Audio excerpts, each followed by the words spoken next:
Hello everyone, मैं हूं जगनैन और स्वागत है आपका क्लास 2+ यूट्यूब चैनल में। करंट अफेयर्स के आज के सेशन में हम लोग 28 और 21 अप्रैल के करंट अफेयर्स देखेंगे कल के अखबार से सेशन में। तो आइए आज का सेशन हम लोग शुरू करते हैं और देखते हैं। देखिए, आज है अर्थ डे। 22 अप्रैल एवरी ईयर को अर्थ डे सेलिब्रेट किया जाता है। इस अर्थ डे का जो थीम है वो है क्लाइमेट एक्शन। ठीक है। इस अर्थ डे पे बहुत सारे चैलेंजेस भी हैं, बहुत सारे अपॉर्चुनिटीज भी हैं। ठीक है।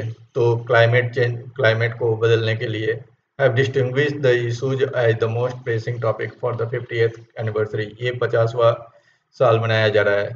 ठीक है। Climate change present the biggest challenge to the future of humanity and the life support system that make our world habitat। देखिए, जो क्लाइमेट में जो परिवर्तन आते हैं वो परिवर्तन हमारे ह्यूमैनिटी के लिए और लाइफ सपोर्ट के लिए ये काफ़ी महत्वपूर्ण है कि हमारा पूरे वर्ल्ड का जो हैबिटेट है, रहने रहने का जो तरीका है वो क्या होना चाहिए। ठीक है। तो आते हैं आगे कि इसकी हिस्ट्री के बारे में जानते हैं। देखिए, 22 अप्रैल 1970 को क्या हुआ था। 22 अप्रैल 1970 को लगभग 20 मिलियन अमेरिकन, जो कि उस समय की पॉपुलेशन का 10% पॉपुलेशन जो था, अचानक वो लोग स्ट्रीट पे आ गए, कॉलेजेस के कैंपस में आ गए। 100 of cities to protest environment ignorance and demands new way forward for our planet. उन लोगों ने क्या किया कि अलग अलग जगहों पे इसके लिए आंदोलन करना शुरू कर दिया, क्योंकि जैसे जानते हैं कि अमेरिका जो है बहुत ही डेवलपिंग कंट्री है। डेवलपमेंट तो हो रहा था, बहुत सारे फॉरेस्ट काटे जा रहे थे।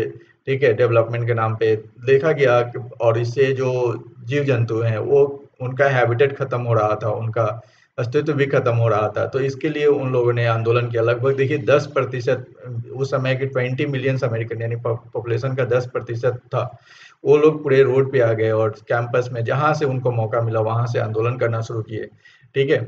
तो अब हुआ क्या, देखिए हुआ क्या कि बहुत सारी चीजें चेंजेस करनी पड़ी। तो फर्स्ट डे, अब इस फर्स्ट डे को क्या किया जाता है, इसी को देखिए। तो the first day is credited with launching the modern environmental movement and now recognise as the planet largest civic movement. ये जो कहा जाता है कि धरती पर सबसे बड़ा मूवमेंट था। ठीक है। लार्जेस्ट सिविक मूवमेंट था। ठीक है।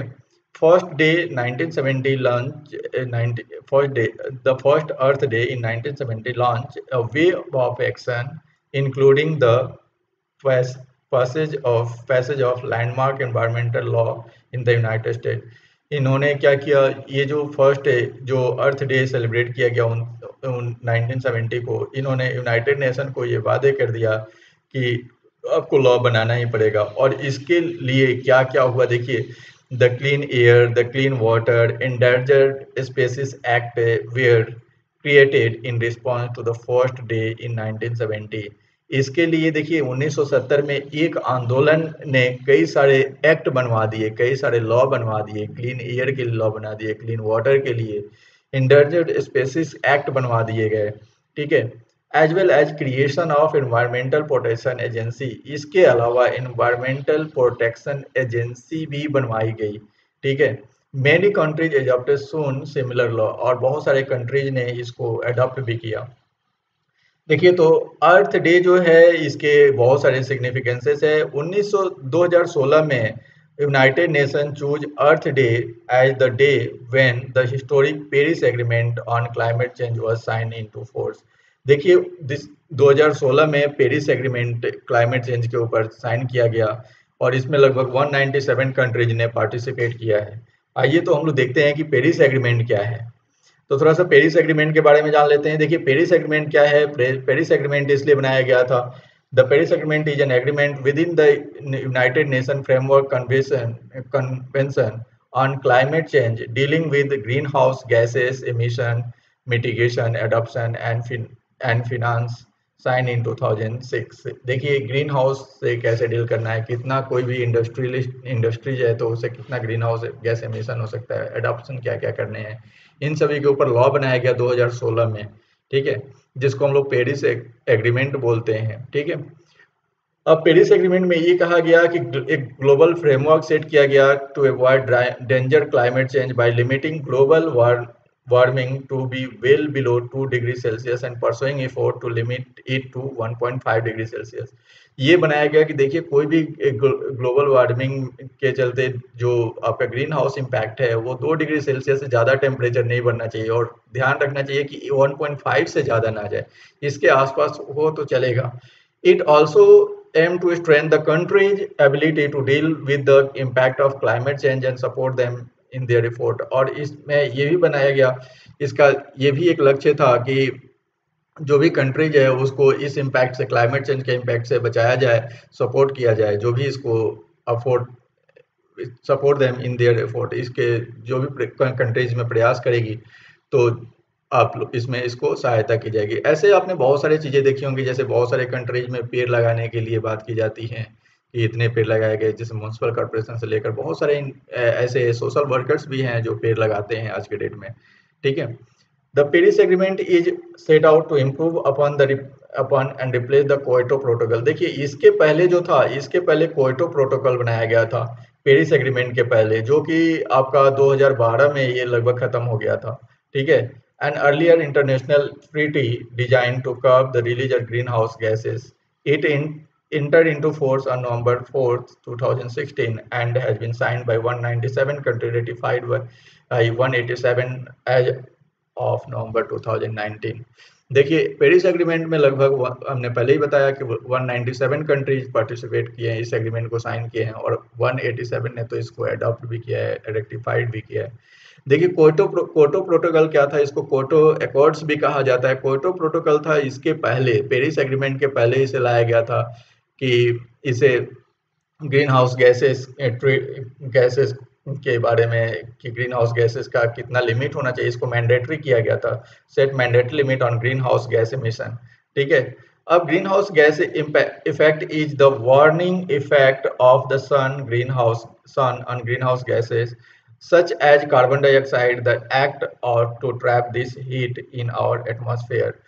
तो अब ये जो ग्रीन हाउस के लिए जो लिमिट सेट किया गया था ये तो सही था, क्योटो प्रोटोकॉल सही था, लेकिन अब 2012 में इसे खत्म कर दिया गया। ये इसलिए खत्म कर दिया गया क्योंकि बहुत सारे कंट्रीज थी वो आर्ग्यू कर रही थी और बहुत से लोगों का ये कहना था कि इसमें बहुत सारी कमियां भी थी, बहुत सारी कमियां थी जिसके कारण इस एक्ट को खत्म करना पड़ा, such as exemption of developing countries from reduction requirement। ये एग्रीमेंट क्या कर रहा था, जो डेवलपिंग कंट्री है उनको क्या कर रहा था, छूट दे रहा था कि हाँ थोड़ा सा आपके ज़्यादा ग्रीन हाउस गैसेस इमिट हो रहे हैं तो चलेगा। तो इसमें बहुत सारे लैग थे इस तरह के और इसलिए इसको ख़त्म कर दिया गया और पेरिस एग्रीमेंट बनाया गया, तो इसे ध्यान रखिएगा। आते हैं अगले क्वेश्चन में, ठीक है। तो अगला क्वेश्चन है, who has been appointed to the United States National Science Board by US President Donald Trump। United state national science board के में किसे अपॉइंट किया गया है डोनाल्ड ट्रम्प द्वारा। ऑप्शंस आपके पास हैं, सुदर्शनम बाबू, सेतुरमन पंचनाथन, सुरेश बी गरिमला और प्रभु कमलाकर और नन ऑफ दीज ये है। आइए देखते हैं इसका करेक्ट आंसर क्या है। देखिए करेक्ट आंसर है सुदर्शनम बाबू। ये है इंडियन अमेरिकन है, यानी ये आप बोल सकते हैं इंडियन अमेरिकन है, यानी एक एनआरआई हैं जो कि इन्होंने पढ़ाई किया है कहाँ से ये भी देख लीजिए। इन्होंने आईआईटी मद्रास से 1988 में पढ़ाई किया है और bachelor of engineering metallurgy from PSG College of Technology कैम्पटोड से 1986 में इन्होंने बैचलर डिग्री किया। उसके बाद ये मेटलर्जी साइंस में आईआईटी से पास हुए हैं। इनके पास टोटल जो है 21 ईयर्स का experience in the field of advance and additive manufacturing, physical metallurgy and modelling of computational material.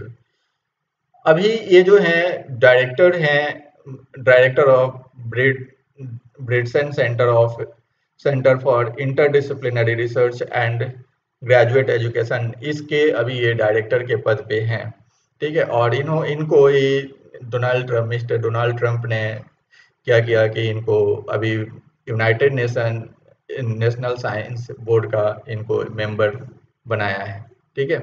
इसके पहले और 2 इंडियन, और ये इनका टर्म्स रहेगा 6 इयर्स, ये भी ध्यान रखिएगा। इसके पहले ये 3rd इंडियन अमेरिकन है ऑन द बोर्ड, इसके पहले 2 और इंडियन अमेरिकन हैं जिनमें एक हैं तो अपने ये सेतुरमन पंचन पंचनाथन हैं और दूसरे जो हैं सुरेश बी गढ़िमीला हैं। ठीक है, तो ये 2 लोग हैं जो इस बोर्ड के और मेंबर हैं। तो टोटल इस बोर्ड में नेशनल साइंस बोर्ड के जो मेंबर हैं, United state national science board के मेंबर, वो टोटल 3 इंडियन अमेरिकन हैं। ओके, आइए आगे देखते हैं। देखिए, हाल ही में 20 अप्रैल को एक न्यूज आया कि US oil price turns negative. जो क्रूड ऑयल है यूएस यूनाइटेड स्टेट्स से जो क्रूड ऑयल निकलता है, उसके प्राइस अचानक लगभग 300%, 306% जितना डिक्रीज हो गए हैं। ठीक है, तो आइए देखते हैं इसके बारे में क्या है। तो 20 अप्रैल को the price of west texas intermediates WTI, जो कि बोला जाता है कि बेस्ट क्वालिटी क्रूड ऑयल पूरे वर्ल्ड में प्रोवाइड करता है, crashed below $0 mark to -40.32 barrel in New York. इसमें क्या हुआ कि वेस्ट टेक्सास इंटरमीडिएट ने का जो पूरा ये मार्केट ऑयल क्रूड ऑयल का मार्केट क्रैश कर गया और इसका जो प्राइस है क्रूड ऑयल का पर बैरल वो -40.32 बैरल हो गया। ठीक है, -40.32 बैरल कहने का मीनिंग आपको समझ में आना चाहिए कि कंपनी ये बोल रही है कि सर आप हमारे पास से आप क्रूड ऑयल परचेज कीजिए और उस परचेज करने के बिहाफ पे मैं आपको पे करूंगा $40.32 $40.32 मैं आपको पे करूंगा। ठीक है, ये इसका कहना है। तो इसमें हम लोग बहुत सारी चीजें देखेंगे क्या रीजन रहा है। तो देखिए, the West Texas Intermediate crude for May delivery finished down from $55.9 to $37.663 a barrel. देखिए, पहले ये 55.9 मई में था, मई में लास्ट ईयर इसमें डिलीवर किया था इन्होंने 55.90 पर बैरल। अब इसको उन्होंने डिक्रीज करके लाया था, मार्केट डिक्रीज हो रहा था, 37.63 बैरल पे आ गए थे, falling by almost 306%. This is the lowest ever crude oil price in the history of mankind. The last time the oil price crashed was right after World War II. ये जो इस तरह का क्रैश देखने को मिला था ऑयल प्राइसेस में, ये वर्ल्ड वॉर 2 के समय देखने को मिला था इतना। ठीक है, इसके रीजन क्या है? देखिए, सप्लाई बहुत ज़्यादा है और डिमांड बहुत लेस है। डिमांड लेस होने का रीजन क्या है? देखिए, पूरे वर्ल्ड में पेंडेमिक कोविड-19 की वजह से पूरे वर्ल्ड में सभी जगह लॉकडाउन है, इवन फ्लाइट्स लॉकडाउन है। फ्लाइट्स में बहुत सारे मतलब आप जानते हैं सीएनजी और इन सब चीज़ों का यूज करते हैं लोग, तो वो तो वहाँ पे एक तो रिसेशन है ही, प्लस लोग व्हीकल कम यूज कर रहे हैं, लोग बाहर नहीं निकल रहे हैं, तो ऑयल का डिमांड ऐसे ही मार्केट में कम हो गया। ठीक है, तो अब देखिए, जो मेन सप्लायर हैं, जो पूरे वर्ल्ड में मेन जो सप्लायर हैं क्रूड ऑयल के, वो हैं यूएस है, रसिया है। ठीक है, सॉरी, रसिया RUSSIA, रसिया और यूएस, रसिया और एक अरब है, सऊदी अरबिया। ये जो है ये मेन जो हैं, ये मेन सप्लायर हैं। ठीक है, ये मेन सप्लायर है पूरे वर्ल्ड में। अब इसमें और भी देखिए क्या हुआ in current scenario, while the supply of crude oil is regular the demand has fallen. देखिए, क्यों डिमांड फॉल हुआ? क्योंकि oil market globally specially in the US are facing enormous glut and crude oil. ठीक है, तो supply तो आपके पास बहुत ज़्यादा है, ये तीनों बहुत सप्लाई कर रहे हैं, मतलब इनका प्रोडक्शन ज़्यादा है, लेकिन वर्ल्ड के पास डिमांड ही नहीं है। तो डिमांड लेस हो गया और सप्लाई ज़्यादा हो गया, तो ऑटोमेटिकली क्या होगा कि प्राइस कम होगा। प्राइस कम करते करते आज के डेट में ऐसा सिचुएशन आ गया है कि इनके पास स्टोरेज कैपेसिटी नहीं बची है, किसी के पास स्टोरेज कैपेसिटी नहीं है, और स्टोरेज कैपेसिटी नहीं है तो क्या बोला जा रहा है कि भाई आप ले जाओ, ले जाने के लिए मैं आपको पैसे दे रहा हूँ। ठीक है, इसमें ओपेक का क्या रोल है? ओपेक क्या है? ओपेक का फुल फॉर्म है organisation of the petroleum exporting countries. Organisation of the petroleum exporting countries जो है, ये जो बनाया गया ऑर्गेनाइजेशन, इसका काम क्या? ये सऊदी अरबिया में, which is lead by Saudi Arabia, Saudi Arabia द्वारा लीड किया जाता है। Is the largest exporter of crude oil in the world. ये सबसे बड़ी कंपनी है और सबसे ज़्यादा क्रूड ऑयल वर्ल्ड में प्रोवाइड करती है, एक्सपोर्ट करती है। The organisation single handly export 10% of the global demand. पूरे वर्ल्ड का सऊदी अरबिया जो 10% क्रूड ऑयल क्या एक्सपोर्ट करता है। इट यूज टू, और इसका एक और काम क्या है कि fix oil prices in favourable band by either increasing the production of oil और cutting down as and when required. इसका एक और काम है, ओपेक का एक और काम है कि ये क्या करती है, फेवरेबल बैंड में यानी पूरे इंटरनेशनल लेवल पे एक ऑयल प्राइसेस का ये क्या करती है, प्राइस मार्क करती है कि पर बैरल कितना डॉलर पे करना है। लेकिन ये नहीं कर पाई, इसमें ये फेल हो गई। क्यों फेल हो गई ये भी देखेंगे। देखिए इसमें फेल क्यों हो गई, हाल ही में मार्च महीने में आपने देखा होगा कि मार्च महीने में डोनाल्ड ट्रंप जो है रसिया और सऊदी अरबिया को ये बोल रहे थे कि आपके बीच जो भी कंट्रोवर्सी है या जो भी आपके बीच प्रॉब्लम्स है उसको खत्म कीजिए। और डोनाल्ड ट्रंप ये बोल रहे थे कि आप ये कीजिए कि आप लोग अपने ऑयल का प्रोडक्शन कम कीजिए। तो रसिया बोल रहा था कि सऊदी अरबिया को बोलिए, सऊदी अरबिया बोल रहा था कि रसिया को बोलिए हम अपना कम क्यों करें, वो बोल रहे थे हम अपना प्रोडक्शन क्यों करें, कम करें। ठीक है, तो यही है कि at the beginning of March Saudi Arabia and Russia disagree over the production cuts required to keep price stable. इन लोगों ने मना कर दिया कि भाई हम लोग तो प्रोडक्शन जितना करना है उतना तो करेंगे ही, ठीक है, जो भी प्रोडक्शन है वो तो करेंगे ही करेंगे। तो इसके कारण क्या हुआ कि प्राइस स्टेबल नहीं हो पाया। Following this major oil exporting countries led by Saudi Arabia started undercutting each other each other on price while cutting to produce oil in the same quantity as earlier। अब इन लोगों ने क्या किया, देखिए Saudi Arabia जो है, Saudi Arabia ने क्या किया, बोला कि देखो भाई आप ये चीज तो मानोगे नहीं। तो उन्होंने क्या किया, बोला कि देखो अब मैं क्या करूंगा कि अपने प्राइस कम कर दूंगा। तो उन्होंने क्या किया, ग्लोबल मार्केट पे अपने क्रूड ऑयल के प्राइसेस कम करना शुरू कर दिए। ठीक है, और क्रूड ऑयल के प्राइसेस कम करना शुरू कर दिए और प्रोडक्शन जितना था उतना ही किया। ठीक है, प्रोडक्शन में कोई कमी नहीं रखा। तो जिसके कारण क्या हुआ कि डिमांड तो आपका धीरे धीरे कम होते चला गया, सप्लाई बढ़ गया, सप्लाई बढ़ गया तो ये रिसेशन आना तो लाजमी था। ठीक है, यूएस क्रूड ऑयल के बारे में देखिए, अभी हम लोग देखे हैं कि 2018 में देखिए डोनाल्ड ट्रंप ने क्या कहा था, डोनाल्ड ट्रंप ने कहा था कि ऑयल की प्राइस को बढ़ाने के लिए, ठीक है, pushing for higher oil prices, Donald Trump ने कहा था। लेकिन 20 अप्रैल को ही इसी 20 अप्रैल को ये गलत साबित हो गया और ये काफ़ी ज़्यादा क्या हुआ, American crude oil variant WTI was to expire हो रहा था और प्राइसेस क्या हो गए, काफ़ी डाउन चले गए। तो इसके बहुत सारे रीजन थे, ठीक है, जो मैंने पहले ही डिस्कस कर दिया। Many oil producers wanted to get rid of their oil at extremely low price instead of starting production, as it would be costlier to restart the oil production in comparison to loss in the sale।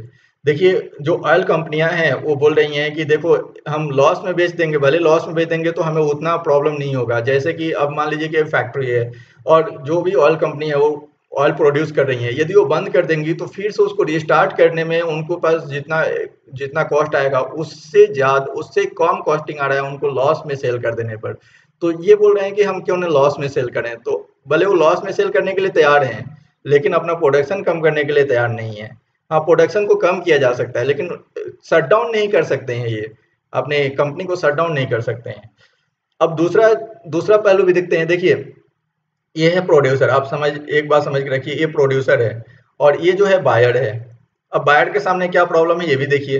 Producer जो है यहाँ से तो produce कर रहा है, देखिए ये क्रूड ऑयल प्रोड्यूस कर रहा है, लेकिन बायर के पास अब क्या प्रॉब्लम है, बायर के पास जो है holding contrast wanted to get out of compulsion to buy more oil as there was no space to store oil if they were to take delivery.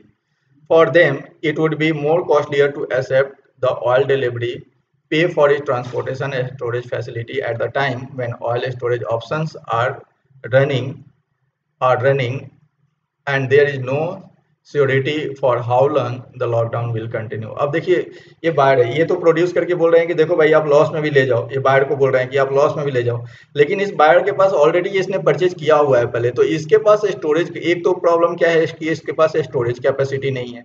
ठीक है, और स्टोरेज कैपेसिटी पहला तो चीज़ ये हुआ। दूसरा चीज़ कि ये ट्रांसपोर्ट करके अपने कंट्री में तो ला लेगी, ट्रांसपोर्ट करके अपने कंट्री में ला के स्टोरेज करने की जगह नहीं है, और लॉकडाउन कितना समय तक चलेगा ये भी नहीं इसको पता है। तो इसलिए कंपनी बोल रही है कि नहीं भाई हम तो अभी नहीं लेंगे। ठीक है, this desperation from both sides, buyers and sellers, to get rid of oil resulted in oil prices crashing below the $0 marks. In the current scenario, it was less costly to pay about -40.32 barrel as get rid of oil instead of storing in the case of buyer and stopping its production in the case of producer। देखिए अब दोनों case बताए गए हैं कि यदि आप एक प्रोड्यूसर के हिसाब से देखिए तो प्रोड्यूसर बोल रहा है देखो मैं 40 बैरल माइनस 40.32 बैरल यदि मैं पर बैरल बायर्स को भी मैं दे देता हूँ तभी मेरे लिए ज़्यादा लॉस नहीं है, तभी मेरे लिए कम लॉस है। और बायर के हिसाब से देखिए तो बायर के हिसाब से स्टोरिंग कैपेसिटी नहीं है, तो इससे वो निभर नहीं सकता है। तो ये प्रॉब्लम बहुत बड़ा प्रॉब्लम आने वाला है, आने वाले समय में रिसेशन बहुत बड़ा आने वाला है। आइए देखते हैं आगे। गिनी डीच जो है वो उनके निधन हो गया है। गिनी डीच कौन है? ये टॉम एंड जेरी आप लोग सीरियल देखते होंगे, एक चूहे और एक बिल्ली थी, ठीक है? तो उसके ऊपर उन्होंने सीरियल बनाया हुआ, सीरियल नहीं बोल सकते हैं आप, कार्टून्स बनाए हुए थे, टॉम जेरी एंड पॉपी। इन तीनों का सीरियल बना था और ये काफ़ी फेमस सीरियल है, बच्चे आज भी देखना पसंद करते हैं। उनका निधन हो गया है, ये 95 ईयर्स के थे, ठीक है? ये 95 ईयर्स के थे और इसके लिए इनको ऑस्कर भी मिला हुआ था। इस कार्टून के लिए, इस एनिमेशन के लिए इनको ऑस्कर भी मिला हुआ है, ठीक है? तो according to media report, Deitch passed away at his apartment Prague's little quarters neighbourhood as confirmed by his जेक पब्लिशर पर पीटर हिमेल। अब देखिए इनका जन्म जो हुआ था ये 8 अगस्त 1924 को हुआ था शिकागो में। ये ग्रेजुएट हुए थे लॉस एंजल हाई स्कूल से 1942 में और इन्होंने अपनी करियर जो स्केचिंग में शुरू किया, sketch artist for north America aviation के लिए इसने स्केच आर्टिस्ट के तौर पे इन्होंने अपना करियर शुरू किया था। Where he drew aircraft blueprint, aircraft का जहाँ पे इन्होंने ब्लू प्रिंट भी तैयार किया। उसके बाद ये क्या हो गए, प्रोग्वे चले आए 1959 में, जहाँ पे वे अपने एक साथी एनिमेटर डिंका नजमानुआ से मिले और उसके बाद उनके साथ इनको लव अफेयर्स हुआ और उसके बाद 1964 में इनसे शादी कर लिया, ठीक है? इनके 3 बच्चे हैं, 3 बच्चे का नाम है Kim, Simon and Seth Deitch, who are artist and writer of underground comics and alternative comics. तो इनके तीनों जो बेटे हैं वो भी काफ़ी सक्सेसफुल हैं और तीनों कॉमिक्स और अल्टरनेटिव कॉमिक्स के ऊपर राइटिंग करते हैं। ओके, आते हैं अगले स्लाइड में। रुद्र तेज सिंह का हाल ही में निधन हो गया है। रुद्र तेज सिंह कौन है? रुद्र तेज सिंह जो है BMW ग्रुप के प्रेसिडेंट और CEO रह चुके हैं। इनका 20 अप्रैल को निधन हो गया due to cardiac arrest, heart attack से। इनका ये 46 साल के थे और इन्होंने ज्वाइन किया था 2019 में। इसके अलावा इनके पास 25 इयर्स का एक्सपीरियंस था और single held multiple leadership position पे थे, both in the automotive and non automotive industry. Royal Enfield में ये ग्लोबल प्रेसिडेंट भी रह चुके हैं रॉयल इसके पहले, and work with Unilever in India and international market for over 16 years. 16 साल तक लगभग यूनिलीवर के लिए और इंटरनेशनल मार्केट में भी काम कर चुके हैं। तो काफ़ी अच्छा इनका कैरियर रहा है और ये BMW ग्रुप के CEO रह चुके हैं। रुद्र तेज सिंह नाम याद रखिएगा। कोविड इंडिया सेवा, देखिए कोविड इंडिया हाल ही में डॉक्टर हर्षवर्धन जो है इंडियन हेल्थ मिनिस्टर हैं इंडिया के, और इन्होंने कोविड इंडिया सेवा नाम का एक लॉन्च किया है। ये 21 अप्रैल को लॉन्च किया गया था। ये इंटरैक्टिव प्लेटफॉर्म जो है direct channel of communication with millions of Indians एमिड the pandemic. जो ये चैनल कम्युनिकेशन के लिए बनाया गया है ताकि सभी इंडियंस जो हैं जो इस पेंडेमिक में, इस महामारी में जूझ रहे हैं, उनको हेल्प किया जा सके।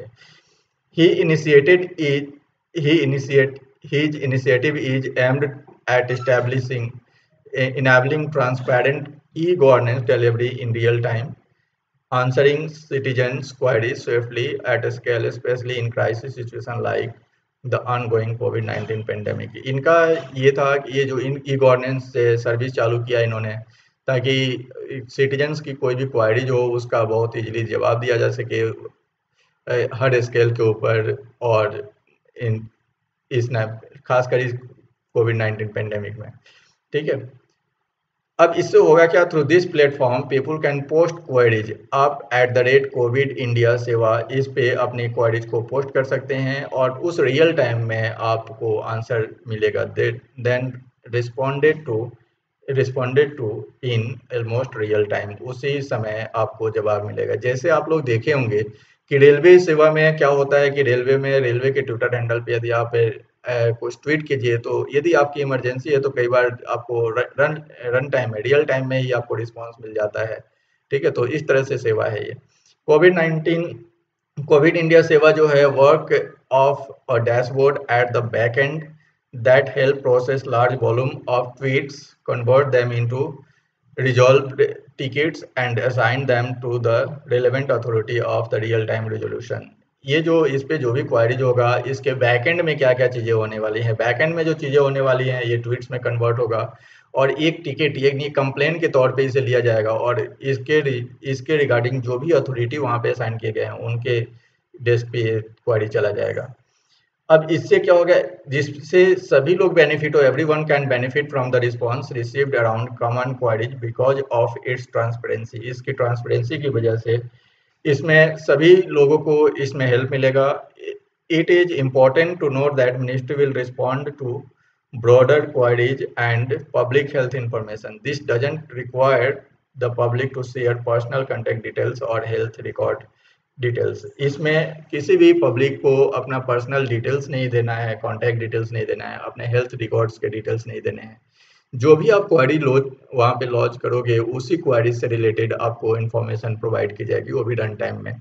तो इसमें आपको तो कई सारे क्वेश्चन बन सकते हैं एग्जाम में जो क्वेश्चन बनेगा, एक तो कोविड इंडिया सेवा किसने लॉन्च किया था, तो आप बता सकते हैं यूनियन हेल्थ मिनिस्ट्री द्वारा। ये यूनियन हेल्थ मिनिस्ट्री के अभी जो मिनिस्टर है वो कौन है, डॉक्टर हर्षवर्धन है। ठीक है, इससे ज़्यादा कुछ इसमें मुझे नहीं लगता कि कुछ पूछा जाएगा। आइए आगे देखते हैं। एक सैन्यम सैन्यम ऐप ओपन लॉन्च किया गया है Pune municipal corporation under smart city mission. ठीक है, पुणे की म्यूनिसिपल कॉर्पोरेशन है, स्मार्ट सिटी मिशन के तहत उन्होंने एक ऐप लॉन्च किया है। उस ऐप का नाम है सैन्यम, ऐसे सैन्यम हिंदी में आप लिखें तो ऐसे लिख सकते हैं। ठीक है, the app aims to effectively track home quarantine citizens and ensure they are actually staying at home। ये ऐप क्या करेगा, जो जितने लोगों को होम क्वारंटाइन में रखा गया है उनके ऊपर ये निगरानी रखने के लिए किया गया है।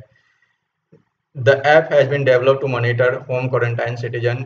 अब इसको क्या किया गया, 5 जोन्स में डिवाइड किया गया है। इसको क्या किया गया है, एडमिनिस्ट्रेशन की तरफ से appointed decided team of 5 zones, 5 zone की टीम बनाई गई है to conduct a follow up with people under home quarantine on daily basis. जो भी लोग घर में हैं उनको डेली बेसिस पे उनके कांटेक्ट में रहने के लिए, फॉलो अप लेने के लिए 5 जोन बनाए गए हैं। The team will check on public on people who have recently returned from international trip and those discharges after treatment for COVID-19। ये जो इस टीम का जो काम होगा, उस टीम का काम क्या होगा, ये टीम क्या करेगी, ये टीम करेगी जो इंटरनेशनल ट्रिप से आए हुए हैं उनके ऊपर निगरानी रखेगी कि ये अपने को होम क्वारंटाइन कर रहे हैं कि नहीं। और इसके अलावा जिनको कोविड-19 से जो ग्रसित लोग हैं और उनको डिस्चार्ज कर दिया गया है तो वो अपने को होम क्वारंटाइन कर रहे हैं कि नहीं, ये देखने के लिए ये किया गया है। The team will seek updates from quarantine people on their health status and details of person in contact with them. वो इनको कांटेक्ट करेंगे और उनके हेल्थ में क्या इम्प्रूवमेंट है या नहीं है, इसके बारे में जानकारी लेते रहेंगे। For person spotting the home quarantine stamp, the team will check if separate food. देखिए, जो भी होम क्वारंटाइन में है तो टीम एक चीज़ और चेक करेगी कि इनको separate food, bed utensils, clothes and अलग से वॉशरूम इनको प्रोवाइड किया जा रहा है कि नहीं। इसके अलावा they will check if those under some quarantine have downloaded the Swayam mobile application. देखिए, स्वयं मोबाइल एप्लीकेशन इन लोगों ने डाउनलोड किया है कि नहीं। ये जो एप्लीकेशन है जीपीएस ट्रैकिंग सिस्टम है इसमें, जिससे इनको इजीली ट्रैक किया जा सके। और इनको movement of the citizen can be monitor centrally in real time from monitoring cell and are marked as red, amber और ग्रीन। देखिए, जो भी सिटीजन है जो उनको होम क्वारंटाइन किया जाएगा उनको मॉनिटर किया जाएगा सेंट्रली। ठीक है, इन रियल टाइम बेसिस पे इनको मॉनिटर किया जाएगा और इनको मार्क किया जाएगा रेड, एम्बर और ग्रीन में। रेड का मतलब क्या है, red signifies that the person है ventured out for longer duration. ये रेड सिग्निफाई करता है कि ये बहुत समय से बाहर हैं। येलो सिग्निफाई कर रहा है कि ये लिमिटेड मूवमेंट है इनका, पर ये ज़्यादा समय तक नहीं है। और green signify the person is confined to house limits, जो पर्सन है वो घर के अंदर ही है। कई बार लोग बाहर निकलते हैं थोड़े से छोटे बड़े कामों के लिए, तो इसको ट्रैकिंग के लिए ये ऐप बनाया गया है। ओके, चलिए आगे देखते हैं। Ministry of Road Transport and Highway launched a dashboard link on its website. Ministry of Road Transport and Highway ने क्या किया है कि एक लिंक अपने वेबसाइट पे, वेबसाइट का नाम क्या है देख लीजिए, https://morth Ministry of Road Transport Highway.nic.in।